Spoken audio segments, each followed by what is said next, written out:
we just talk? Can we just talk about before we get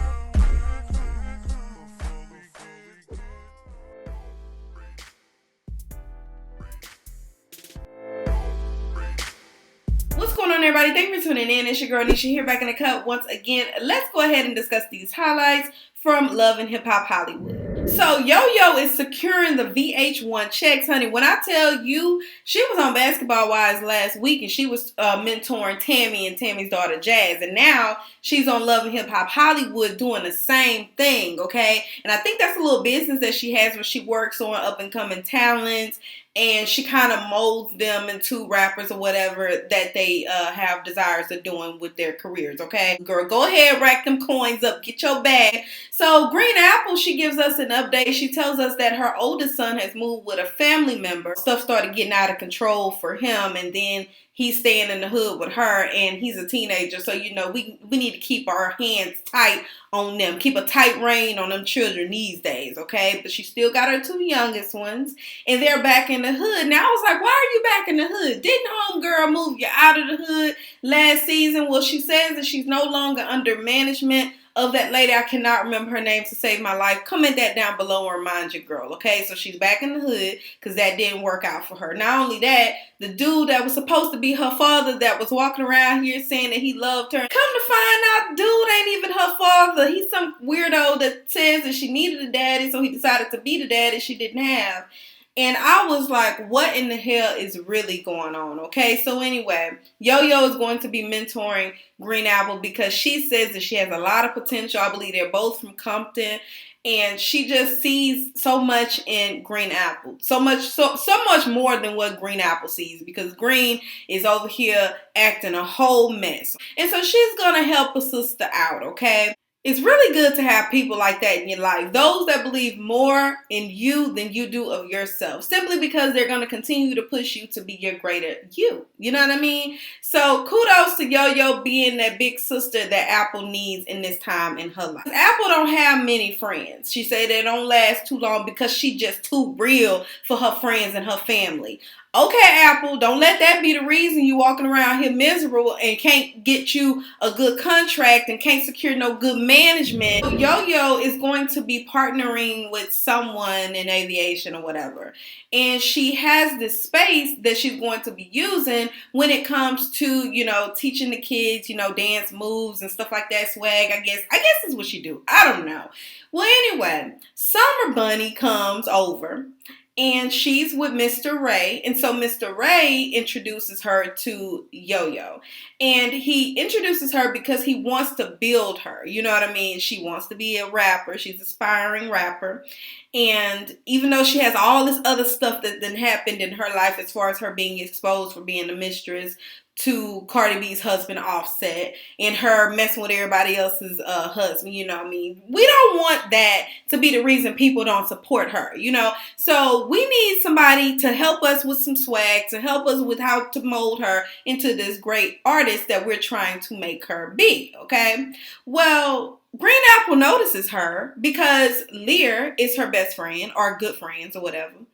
And she knows that recently Hollywood Unlocked Jason Lee exposed Black Nails. What's his name, child? Steak Sauce. Steak Sauce. So exposed Steak Sauce for being on FaceTime with Summer Bunny, talking to her, you know, I guess buying her gifts or whatever he'd been doing, okay?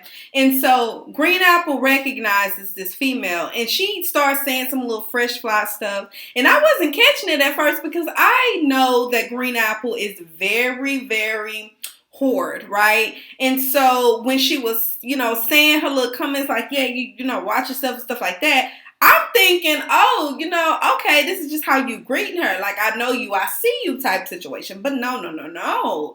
It went from there to her trying to go and fight, and Summer Bunny ends up crying, and then Yo-Yo tells her, no, boo, you need to dry those tears. What you doing? You can't do this. You realize that once you get deeper up in this rap game, and especially as a female, it's going to get harder than this. So for you to be over here trying to act like you can't handle this little stuff right here, honey, how you going to be built for the the rest of this. Dry those tears up. See, I need somebody like Yo-Yo to be like a life coach in my life for those times where I be wanting to snap at somebody or I get so mad at somebody I start crying because I do that. You know, I need somebody like her to be like, no, dry them damn tears on your face. What you doing? No, you're better than that. It's life gonna get harder than that. You better dry those tears up and do what you need to do. Apryl Jones and Moniece, they meet up, and remember they were talking about Lil Fizzle Pop and his relationship status with Apryl. She claims that they're best friends. We already know that's bull crap, but whatever. And so they meet up because Moniece and Apryl are trying to get on the same page here. Apryl has been sending slick shots. Moniece had started it, so she's basically responded to the energy that she was given. But we come to the conclusion that, you know what? You are, if you, best friend, okay? You're my baby daddy's best friend. And actually, you are a line of communication between him and I, especially when he has my child. So it's better that we work together than against each other. So they decided at that dinner or whatever that they had that they were going to go ahead and just move on as adults. Y'all know Apryl called herself a singer. So Moniece invited her over to the studio, and when she gets there, she tells her, why don't we do a tour together? And April's like, look, just a few minutes ago, you were all talking about my punani, and you were calling me all these names. Now all of a sudden, you want me to work with you as far as doing a tour? And she's like, look, we can actually do this because, look, my baby daddy and your baby daddy, you know, they have their issues on the Millennium Tour, but they're still working together because it's business. And I'm like, okay, Moniece, I see where you're going. You're trying to get somebody to have in those fees for you. And that's the real reason you want Apryl Jones to be on there, because you know at the drop of a dime, you will go left. Okay? Now, I do recall k.michelle saying, and I can't remember whether or not Moniece was there. Of course, when I'm editing, I'll see it and I'll just put it in the video. But I do recall k.michelle saying, does she know that you kissed her baby daddy? Because you know that can all go take a different turn. Moniece is acting like everything is good now, but once she realizes you done lied to her and done told her that y'all are friends, but you over here really putting your tongue in her baby daddy down, things gonna go left. But here's the thing. At this point, Moniece needs to just let that thing go. Leave that thing alone. If that is that boy's shrimp diddle. If he wants to put it into Apryl and the many bodies that she done knocked down, if he wants to put it into Apryl, then allow that to happen. Okay? You don't need to be controlling what he's doing. And you like to use the excuse as, well, you know, it's what's best for our son. You know, we have to do what's best for him and we have to have a line of communication, but that does not include you controlling who he's talking to. Granted, that is a messed up situation because she could have found a man, several other men other than the one that her baby daddy is in the dang group with. Okay, she could have found somebody else.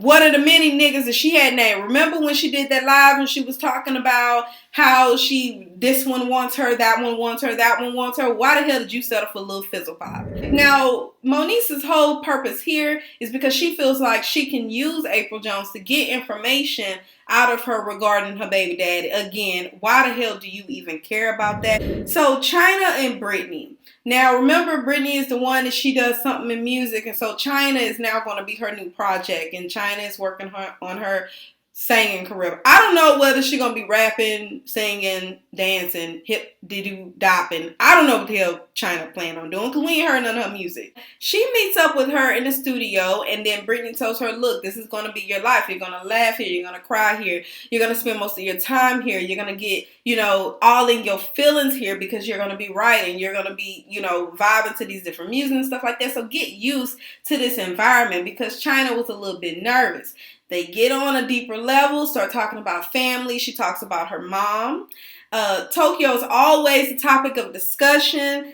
I don't care how much China wants to feel like she's doing this thing all by herself, honey. When it comes to her and these reality TV shows, your mama is what's making you pop right now. Because everybody is tuning in more so to see how your mama is going to react, what your mother is going to say, how that relationship is going to go. So she plays a huge role in the success of your TV show as well as your Love and Hip Hop now because you're introducing her line here. Go ahead and give Mama Tokyo a Love and Hip Hop check. Okay, go ahead and do that so she can stop being in that doggone car that they saying that she's staying in. So anyway, while we're talking about family and mamas that act a doggone fool, Brittany can relate because she said that her mom wasn't in her life. Apparently, she was a drug user and she just was never there for her. She may have put out a few times. You know how the story goes, you know. And so she spent her whole life trying to be the opposite of what her mother is. And she doesn't have a relationship with her mother. And so then China says, well, I think you should try to make it work with your mom. It's time for you guys to move forward and to just, you know, do better things and just to accept her, and maybe she's in a different space. Now, while China is talking, I was with her until I realized, girl, hold up, you ain't even fix your issue with your mama. Because your patience when it comes to your mama is very slim to none. So I need you to stop trying to give advice to somebody else to fix their problems with their mama when you can't even fix your problems with your mama. The last episode that she was on there, y'all said y'all was gonna make it work by going to counseling and stuff like that. So let's just hope that's what y'all doing. But don't be going around here spreading no advice, because one thing I do not like doing is taking advice from somebody that either going through it right now and ain't being successful or has never gone through it, okay? So Apryl wakes up the next morning and she's preparing breakfast, some little eggs, a little fruit on the side. And I'm noticing that there's just 2 plates, but you got 2 kids and yourself. So are you just making breakfast for them? Who you making breakfast for? And little Fizz Pop comes walking around the corner. And I said, oh, okay. So what y'all doing? Roommating? What's good? So apparently he done spent the night over there with her, and they still want to convince us that they're just friends. They're besties. Girl, get the hell out of my face with that. So she tells him about going on tour with Moniece. Of course, he's throwing shade, saying what tour? Like, what is she supposed to be doing? Because y'all know they like talk about Moniece and her singing and whatever. And she's like, no, it's supposed to be a tour. Everything's going to be fine. So I guess she's considering doing it. I don't know the state of it right now. Y'all comment down below and let me know, because I'm not going to go do research to figure it out. So the show ends with Lear and Green Apple walking into a party that Mr. Ray threw. Summer Bunny is at that party. Ray J and Princess is at the party. Now, Ray J says, look, I don't know what type of time they on, but I would not invite said person over to a party that I'm having. It's simply because, homegirl, listen, you done recently came out trying to expose steak sauce, and you got Lear all in her feelings, so now she's at the party, and he feels, you know, everybody's feeling some type of way regarding you being here. Honestly, y'all, all the side pieces in the world to say, you know what, all you gotta do is expose a celebrity, and next thing you know, you're gonna be in love in hip-hop Hollywood. Alright guys, that's all I have. Get into the comments, let me know what you thought about this episode, and until next time, y'all. Bye. Yeah, low key, maybe high key. I been peeped that you like.